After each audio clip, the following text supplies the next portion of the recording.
Welcome to Wrong Time Watch. My name is Kevin, and today we're looking at the BOLDR Venture GMT with black dial. The price on this watch is $299. Now this of course has a titanium case, as all the BOLDR Ventures do. It's nice and lightweight, very comfortable on wrist to wear. This one has the 3 o'clock crown as opposed to 4 o'clock crown on some of the other BOLDR Ventures. Weight on this, 50 grams. That's everything with the NATO, with the titanium hardware.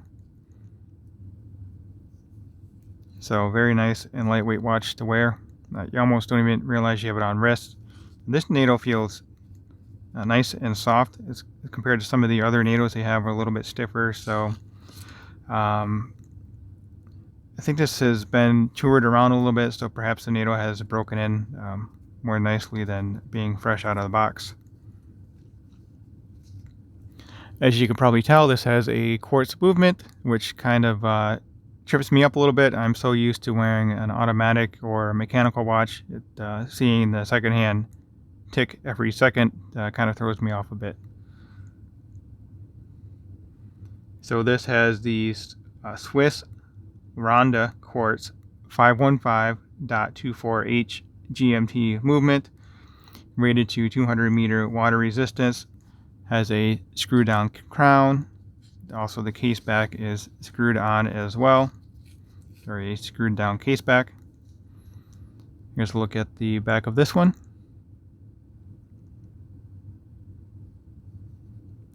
I got some information on there, very small text, so I'll let you guys read it on screen here. Alright, you can pause the video if you want to study it some more.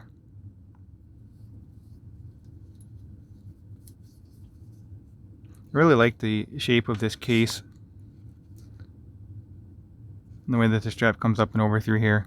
I've only worn these on NATOs, but I'm going to try with my my BOLDR Venture Jungle Green. I'm going to try some different straps on that one. But this watch and the bronze watch I'll be shipping off to a couple other guys. We're doing a little watch tour with these, so you might see it on some of your other favorite YouTube channels. I do like that the GMT hand is an orange tip there. I'm a big fan of orange on the watches. And of course you have the 24-hour indices in between here, or in the center of the watch.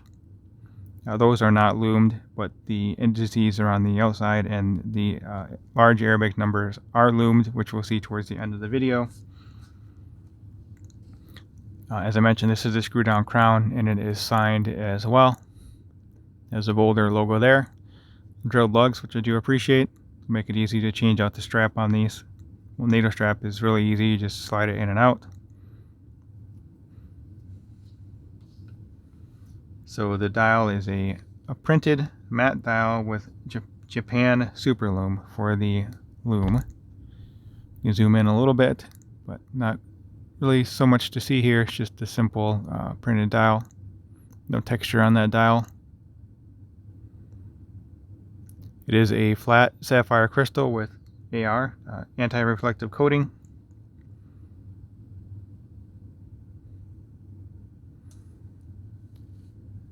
So the dimensions on this watch, as I mentioned, it's nice and light at 50 grams.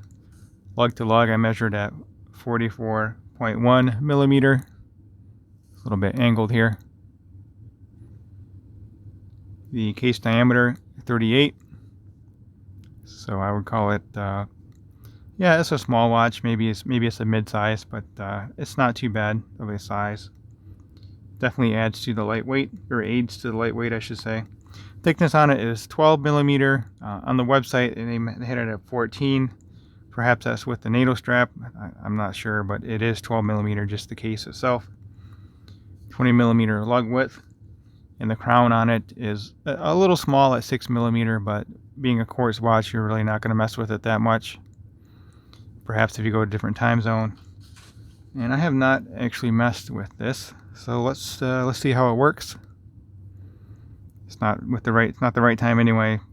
Not that it matters, but Let's see, first position, it's not really doing anything. Okay, let's go to the next position.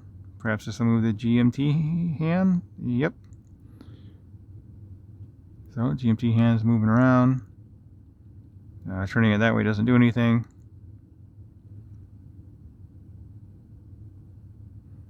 And then if we pull it all the way out, so that would be your, I always get this mixed up. I'm not sure if that would be your home time or your away time. I guess if you were to travel somewhere else, then you would adjust this, so that would be your travel time, and then the 24-hour indicator would be your home time. Maybe I'm wrong. I really don't have any use for GMT watch. I do work with companies in other countries, but usually I just go online and say, hey, you know, what time is it in China, or what time is it in Japan, or what time is it in Korea? So anyway, you get the idea. So anyway, let's get this on wrist, and then we'll go to the Lume. Actually, let's bring the SKX over here. One of my favorite watches. So you can see the BOLDR is a bit smaller, but the dial looks to be about the same size. So we can put these face to face. Yeah, I would say the dial is the same size on that. Does not have a rotating bezel, which is fine for a field watch. All right, let's get this on wrist.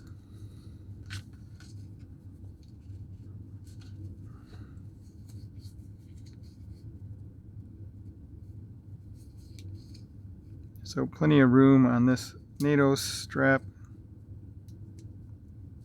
There we go.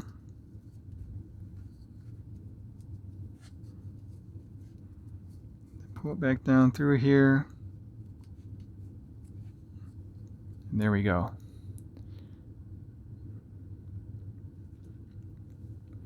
So on camera, it looks to be a pretty good size for my 6.5-inch wrist with 52mm wristband.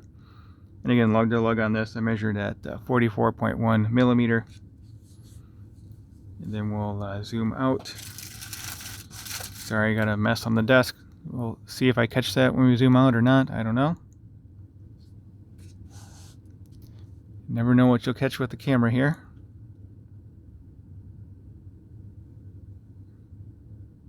So yeah, I mean, it's, I could see myself not even knowing this is on wrist. It's just so light and comfortable. I'd say it's about, actually this is probably a little bit lighter. I think the G-Shock on Combi is about 45 grams, and this was 50, but very nice to wear on wrist. Okay, let's pause the video and we'll get into the Lume. If you have not subscribed already, please go ahead and do so. Like the video if you liked it, and write some nice comments down below. Let me know what you think of this watch. Let me know if quartz kind of trips you up too, or if you're used to quartz. And we'll be right back with the Lume. Alright, so of course on the left we have the BOLDR Venture GMT, and on the right Seiko SKX 009. SKX Lume is better, but the Venture GMT Lume is really not that bad for a field watch. It's probably a little brighter than I was expecting. Yeah, I mean, there's not much else to say there. You see the Lume pips, the indices are lit up with Lume, and then also the Arabics as well. The second hand, minute hand, hour hand, and GMT also have Lume applied. It is dimming a bit here. So, I don't know about you guys, but Lume isn't really that high on my list of things that are important to me on a watch, but I know other folks, that's like their #1 priority. So that in that case, it may not be the watch for you, but I think it's a good watch for $300. Let me know if you think it is too or not. So as always, thank you for the time. Thank you for watching, and I'll catch you on the next video.